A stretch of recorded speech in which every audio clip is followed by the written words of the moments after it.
Alright guys, welcome back to another video. Today we have another festival, or I should say not a festival, a cup. This is only the second time they've done this with a specific type of summoning mechanic. Honestly, I'm not the biggest fan of these. Number one, there's no loner deck, so that'll tell you we have nothing to even break down. So no loner deck to even evaluate. That kind of sucks. Also, this is basically like ranked mode, but you can only use XYZ decks. So you really need to know what you're playing in this event more than any other event. But first, before we get into that, would you like to make your Master Duel experience a lot better? Are you ready to take your Yu-Gi-Oh! Master Duel Play experience to a new level? The Untapped GG Companion is here for you. Use the deck tracker to know exactly what cards you have in your deck, and to go over any cards you aren't familiar with yet by hovering over them. It instantly updates when you draw a card, and automatically hides if you check your extra deck or graveyard. This is the perfect tool to help you master a new deck. The Untapped GG Companion also lets you import decks directly into the game in seconds. Copy any YDK or YDKE deck string, create a new deck in game, click the Start Auto Import button, and let us take the wheel. Once the duel is over, check your win rate on your personal stats page. Brag among your friends and share your decks so they can import them into the game too. Start your path to master today by downloading the Untapped GG Companion at ygom.untapped.gg. Alright, so first things first, here we go. This is our first deck. It's actually Pearly. Pearly is probably going to be the best deck in the entire event. Honestly, Pearly, I don't know how they let this happen again. But Pearly is the best deck, and this isn't the first event where it's been the best deck. I think there's been several events where this has been the best deck, which is actually kind of crazy, because it's kind of an uninteractive deck. It summons a monster that is unaffected by everything and can put cards to the bottom of your opponent's deck. So it really is kind of unfair to play through the Pearly, like against the Pearly matchup. There are certain cards you can play to beat it in case you don't have Pearly, because it is honestly kind of a high rarity deck. This card right here, XYZ Encore, actually does out the Pearly deck quite well, honestly. But yeah, Pearly is basically you make a monster, it's unaffected by everything, and then you essentially go from there. It gains a bunch of attack. It's tough to out.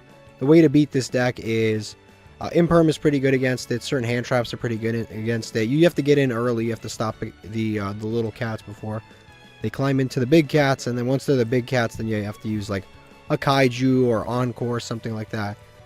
If you don't have a Kaiju or an Encore, you're basically cooked by that point. You do have 2 Zeus in this event, and of course we do have the Typhon, which is really cool. This is new to the event, so this card is actually quite good. This is, if I had to guess, probably the best deck in the event. It is kind of a random time to drop this event, because it's not like Pearly's like new or anything. But yeah, this is probably the best deck. If you have it, probably play this. If not, then look at these other decks. Alright, so this deck is actually, this next one is actually quite shocking to me. I don't even know how it's not banned. So this is actually Labyrinth. And usually they like to ban the... They usually ban all of the trap decks. That's usually what they do. They ban all of the trap decks possible, like Owlitch and everything like that. But this deck is actually not banned. It's at full power. The only thing you could argue that's not here is the Dogmatica card. Dogmatica Punishment. Other than that, the deck is pretty much at full power. This is a card you need to take a look at. Pinpoint Dash. If you've never heard of this card, read this card. But basically what this does is you and your opponent select a card from your extra deck. Fusion, Synchro, Xseed, or Link. And then if you and your opponent select the same type, meaning, Xseed, you get to special summon your monster directly from your extra deck. So essentially, this can cheat out any Xseed monster in this event, because the only thing your opponent's going to have in their extra deck is Xseed monsters. So this is basically a free special summon of any Xseed. Now remember, it won't have any materials. That doesn't mean a whole lot when you can summon something like a Baguska on your opponent's turn in defense mode. Pretty good. And then it outs itself in the standby phase, so you don't have to deal with it. Also, you can summon like Cyber Dragon Infinity, and it might not have any materials, but this actually absorbs your opponent's attack position monsters, and you can just get a material like that. So it's actually quite interesting. You could summon like Dingirsu, and then you can protect your stuff, which is really nice, because if a card would be destroyed, detach, or you can't detach a material, but you can do these other things, which is the other effect of Dingirsu is when it's special summoned, any reason. If it's special summoned, send one card your opponent controls to the graveyard, or attach one of your banished machines for free. So this card is actually really insane in this event. It does so many different things, and it almost always will go off, because unless your opponent's playing 0 extra deck cards, you will almost always both pick an Xseed monster because of the event. This is a must, the Duramadoll, because it can out the Pearly monster. Big welcome. Yeah, transaction rollback, skill drain, goes in, power sink. You can adjust these ratios, obviously. But it's crazy to me that this deck is actually legal. Like, I have no idea why this deck is legal.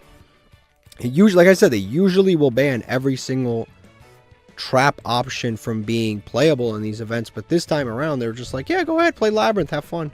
Okay, next up, we've got Kashtira. Kashtira is another deck that's like... yeah, I'd say it's still a very strong deck. It did get hit on the ban list significantly, obviously, because, you know, they have to keep hitting it. Kashtira Fenrir is really good. Unicorn's really good. The field spell's really good. The card that lets you summon monsters without tributing is really good. But the card still has... The deck still has a lot of draw power, which is nice. And it still can search things very easily. It still puts just giant monsters onto the board. It has a great rank 7 package, which is very easy to access. Especially since you've got, like, you know, Arise Heart still at 3, which is kind of crazy.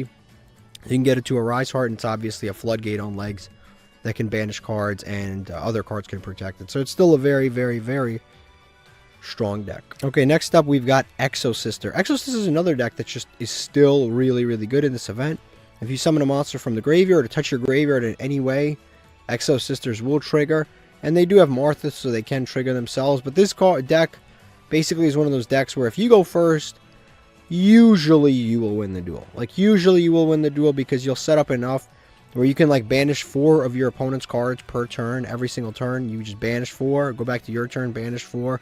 It's very difficult to play through an established Exosister board. Like, it actually is very difficult to play through. Exosister is quite a strong deck for that reason, so it's definitely a very good option. It's a great pick against... I wouldn't say like it's a really good pick against Pearly, but again, like, I'm pretty sure most people will be main decking the XYZ Encore. It just will out the Giant Cat, and once you out the Giant Cat, Pearly's really not all that great. So if this is being main decked, I can see you beating Pearly with this deck right here, but it's definitely quite a strong. All right, next up we've got Numeron. So this deck, I'll be honest with you, maybe isn't the most consistent out of all of the decks. It does OTK, and the good thing about a lot of XC decks is they don't have a lot of floating, which is nice. So like you think for a second, like, what are the best decks in this event, right? So you've got Kashtira, which this deck can definitely body Kashtira because you just tribute the Arise Heart and then play as normal with like a Kaiju. So this can definitely body Kashtira. This can definitely beat Purrely because, again, you just Kaiju the big Purrely and then you start playing like nothing's wrong and you just OTK your opponent. That can definitely beat. Exosisters a little rougher because they can Xseed summon during your turn, banish some of your Numeron stuff, including the field spell. That's a little bit of a rougher matchup. And then Labyrinth is definitely a rough matchup. So this is this deck. You just got to be... This deck, the drawback to playing Numeron is that it loses to decks that float very easily. So things like... for example, like Branded. Like, this deck has a very tough matchup against Branded because Branded just floats and floats and floats and floats. And the difficulty with playing against decks that float is that you destroy one monster, they float, destroy another monster, they float. They keep floating into more and more and more monsters. And then your battle phase is over, you haven't killed them, next turn you don't have a ton of play, so you just lose.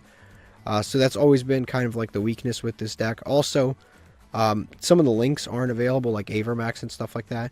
But overall, I think it's still an easy way to get the gems. If you're not trying to rank up all the way to the top with this deck, it's probably one of the easier ways to get all the gems. Because the games with Numeron are extraordinarily quick, which is actually one of the benefits of it. So I think this is actually quite a good deck for that. Now, there are a few honorable mentions.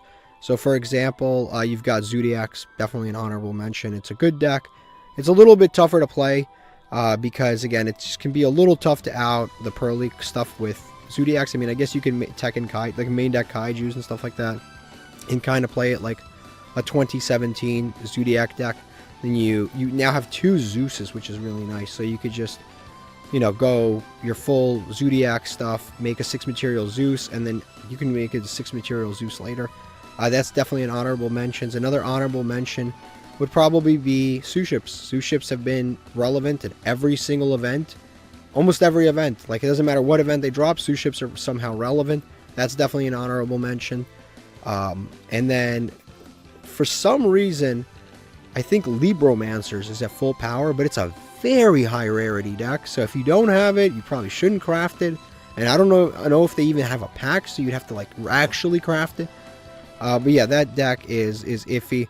But I think that Suship is the best option budget-wise. Budget-wise, Suship is almost always the best budget option. Take a look at that. But if you've got any decks that you think I've missed, let me know in the comment section down below. And thank you for watching. La la la la la la la la la.